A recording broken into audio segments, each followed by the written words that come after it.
Dans cette vidéo, nous allons voir comment créer et éditer vos scènes de façon à personnaliser visuellement tout l'univers de votre vidéo. Pour commencer, il faut créer un projet. Donc comme on l'a vu précédemment, pour créer un projet, soit vous cliquez sur créer votre vidéo et vous partez de zéro, soit vous allez piocher dans les différents templates que propose Narrative, sachant que tous les templates sont modifiables à 100%.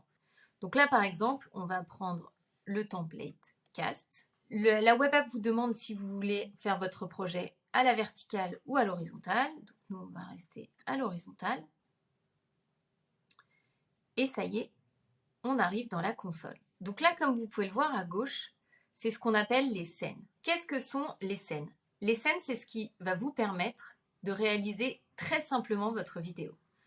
Une scène, c'est une composition visuelle. Donc par exemple, sur la scène 1, j'ai une caméra. Sur la scène 2, j'ai mes 3 intervenants dans une disposition spécifique. Je pourrais avoir dans une autre scène mes 3 intervenants placés différemment avec une image d'illustration ou une vidéo à côté d'eux.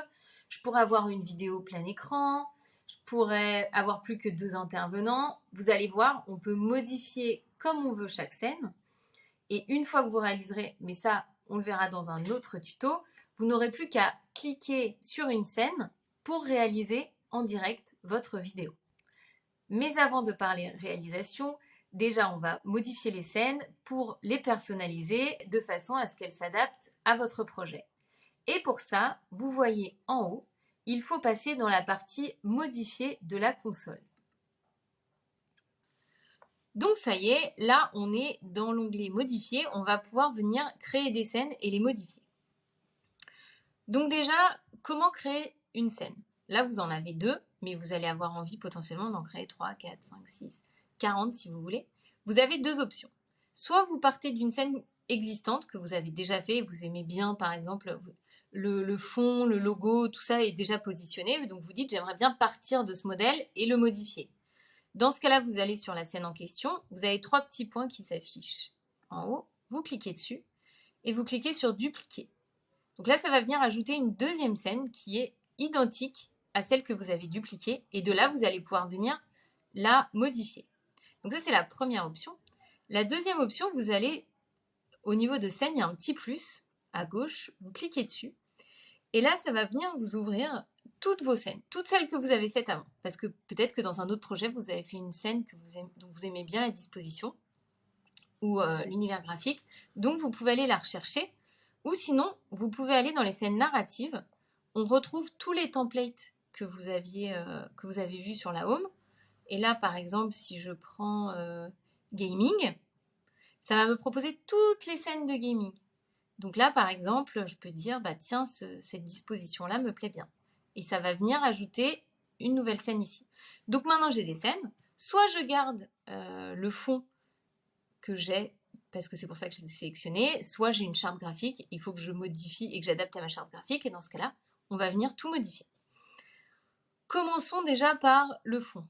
Donc, il suffit dans l'application narrative de cliquer sur un élément pour pouvoir le modifier. Donc là, je vais double-cliquer sur le fond et ça va ouvrir ma bibliothèque. Le fond, je peux mettre soit un fond statique, soit un fond vidéo. Donc, on l'a vu dans la vidéo précédente, pour intégrer des nouvelles images et des nouvelles vidéos, il faut que vous alliez ici dans Bibliothèque, vous cliquez sur la bibliothèque et vous pouvez ici ajouter tous les formats que vous voulez. Donc, par exemple, ici, je vais ajouter une image. Tiens, par exemple, je me dis, je voudrais ajouter mon logo. Voilà. Et pareil pour les vidéos, je clique sur le plus. Hop. Et là, je vais venir ajouter une vidéo. Voilà. C'est ultra simple. Une fois que j'ai ajouté ces éléments, je reviens sur modifier pour pouvoir, si j'ai envie, les intégrer. Donc, je vais cliquer sur mon fond parce que j'ai envie de changer mon fond. Donc, je double-clique et je vais venir ajouter soit des fonds que propose Narrative, soit un fond que j'ai uploadé. Donc là, je rajoute mon fond. Voilà. Et je voudrais ajouter mon logo. Alors, pour ajouter un élément, à droite, vous voyez, il y a les éléments. Ici, vous avez tous les éléments qui composent votre scène. Quand vous appuyez sur le plus, ça vous propose de pouvoir ajouter un nouvel élément. Donc soit un fond, soit une vidéo, soit des images, soit du texte. Moi, je vais dire que je veux ajouter une image et je vais venir ajouter mon logo.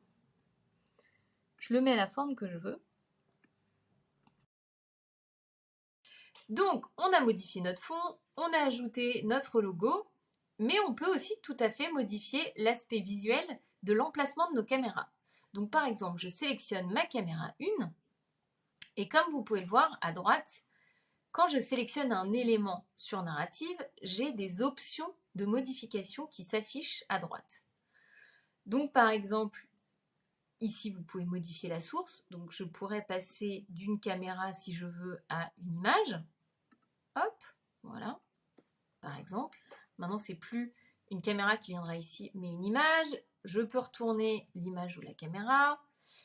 Je peux travailler les masques de mon cadre. Donc, par exemple, si je passe à l'autre caméra, je voudrais des bords arrondis parce que j'aime bien les bords arrondis. Donc là, comme vous pouvez voir, j'ai des bords arrondis. Et vous pouvez tout à fait choisir de ne pas arrondir tous les bords et surtout de les arrondir à plus ou moins grande échelle. Donc là, volontairement, j'ai fait assez grand.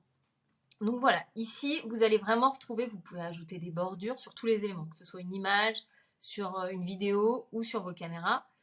Vous avez énormément d'options de modification. Et vous pouvez aussi ajouter un synthé. Donc, pour ajouter un synthé, par exemple pour dire quel est votre... Donc je vais le mettre par exemple sur la contribution 2. On va dire que c'est mon host. Je clique sur le plus et là, pareil, j'ai tout un panel d'options pour modifier mon synthé. Donc déjà, je peux définir que ce soit le nom. Donc ça, le nom, c'est quand un invité rentre dans votre live, il écrit son nom. Et donc ça prendra automatiquement le nom que l'invité a écrit. Ça peut être ce qui est écrit dans la description ou personnalisé. Dans ce cas-là, c'est vous qui décidez quel est le texte que vous souhaitez voir apparaître sur le synthé. Alors, Paul narrative, on va mettre. Voilà. Donc là, vous le voyez apparaître ici. Hop. Vous voyez. Attends, je repars l'éditer. Vous pouvez le positionner. Ensuite, vous pouvez, pareil, hein, le mettre plus ou moins au milieu, en haut, en bas. Vous pouvez jouer sur les marges, la marge globale, la marge horizontale et la marge verticale. Définir si vous voulez qu'il soit visible ou non sur cette scène. Modifier la police de votre synthé. Par exemple, Merriweather. La taille. Donc là, évidemment, quand j'augmente la taille, le synthé derrière augmente avec. Changer la couleur de la police, le style, gras pas gras, alignement. Le padding, donc ça, le padding, c'est si vous laissez plus ou moins d'air entre le texte et le synthé. Donc là, je l'ai volontairement fait très grand. Hop, on va laisser plus court. Ou réduire énormément. Peut-être que vous avez envie justement qu'il y ait très peu d'air pour le faire le plus petit possible. Pareil, vous allez pouvoir venir travailler sur est-ce que vous voulez qu'il soit rectangle, bon, rond, pour un synthé, ça va être compliqué, ou les bords arrondis, vous pouvez définir à quel point vous voulez qu'il soit arrondi. Et enfin, le fond. Alors, le fond, vous avez deux options. Soit vous allez sur un fond neutre. Alors, blanc sur blanc, ça risque de ne pas se voir. Hop.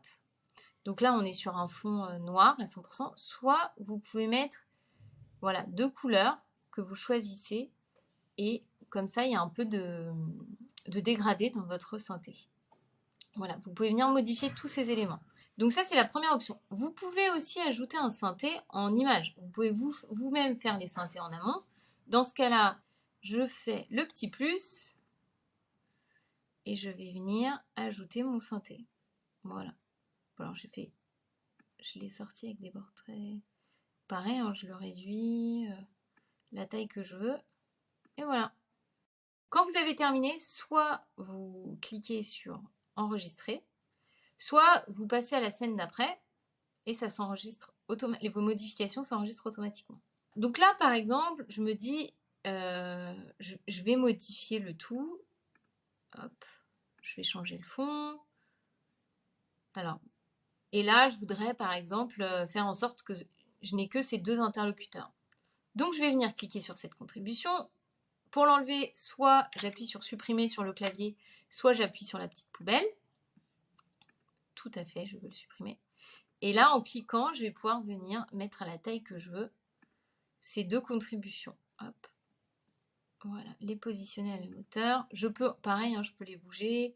Enfin, vraiment, vous faites la forme que vous voulez. Si j'ai envie de les faire rondes, regardez, je prends les masques, hop, elles deviennent rondes. Voilà, vraiment, vous êtes libre. C'est 100% personnalisable. Et là, je me dis, zut, j'ai dupliqué ma scène avant d'avoir mis le logo. Et le logo, on sait qu'une fois qu'il est placé, on aimerait bien qu'il soit placé exactement pareil partout. Ne vous inquiétez pas, vous cliquez sur le logo, vous faites un pomme C, et si vous allez sur la scène d'après, hop, il copie-colle. Quand vous faites un copier-coller dans l'application, ça le copie-colle exactement au même emplacement que là où vous l'aviez pris. Donc, vous pouvez faire toutes vos scènes et au dernier moment, copier-coller le logo, il n'y a aucun souci. Maintenant, nous allons passer à la partie son. Comme vous pouvez le voir en bas de la console, c'est là que vous retrouvez tous les sons de votre vidéo. Donc, l'idée, c'est de pouvoir créer un pré-réglage, mais évidemment, comme vos invités ne sont pas présents à l'heure actuelle, c'est compliqué de régler le niveau de leur micro. Donc, cette partie son est aussi présente dans le mixeur, qui est l'endroit où vous allez réaliser votre live dans les conditions du direct ou en direct, pour pouvoir, quand vos invités arrivent, régler leur son en fonction du micro de leur ordinateur ou de leur téléphone ou de leur casque. Et voilà. Mais par contre, ce que vous allez pouvoir faire, par exemple sur cette scène, j'ai mon host et mon invité. Mais on a vu tout à l'heure que j'avais des scènes avec 3 personnes parce qu'en fait, c'est une vidéo où j'ai 2 invités. Donc peut-être que dans cette scène, je vois mon host et l'invité numéro 1, mais que si jamais mon invité numéro 2 intervient, j'aimerais bien qu'on l'entende. Donc je vais venir ajouter son micro même s'il n'est pas présent dans la scène. Pour ça, je viens appuyer sur le petit plus et je vois mon invité 2, je vais l'ajouter. Comme ça, si jamais il intervient dans le live, tout le monde l'entendra et je pourrai changer de scène de façon à la voir à l'image. Je peux ajouter aussi une nappe musicale. Donc là, par exemple, c'est ce qu'il y a dans ma bibliothèque, mais c'est la même bibliothèque que la bibliothèque vidéo ou image. Vous pouvez ajouter les musiques que vous voulez. Et je peux aussi, si j'ai ajouté une vidéo, gérer le son pour savoir si je veux qu'on entende le son de cette vidéo ou le couper pour que ce soit simplement une vidéo d'illustration. Ça y est, vos scènes sont prêtes. Donc vous avez 2 options. Soit vous allez dans le mixeur parce que vous allez vouloir entrer vos caméras pour commencer à filmer. Et ça, je vous invite à voir la prochaine vidéo pour voir comment ça fonctionne. Ou sinon, vous ne voulez pas tourner tout de suite, il n'y a pas de souci. Une fois que vous avez créé votre projet, il reste là jusqu'au moment où vous allez tourner. Donc vous appuyez sur accueil pour sortir, confirmer, et là vous retournez à la page principale. Donc là, votre projet, c'est celui-là, c'est le template qu'on avait sélectionné. Donc ce que vous pouvez faire pour ne pas le confondre avec d'autres projets, vous allez cliquer sur les 3 petits points, mettre paramètres, et vous allez venir pouvoir modifier le visuel. Donc par exemple, ça je l'avais déjà préparé. Donc là je peux mettre tuto numéro 1, sauvegarder. Et voilà, comme ça, donc là, le premier j'avais appelé narrative, celui-là tuto numéro 1. Vous pouvez mettre les visuels que vous voulez. Votre template et vos scènes sont prêtes. Vous n'avez plus qu'à intégrer des caméras et partir en live ou en enregistrement. Et pour savoir comment on fait, je vous invite à découvrir les prochaines vidéos.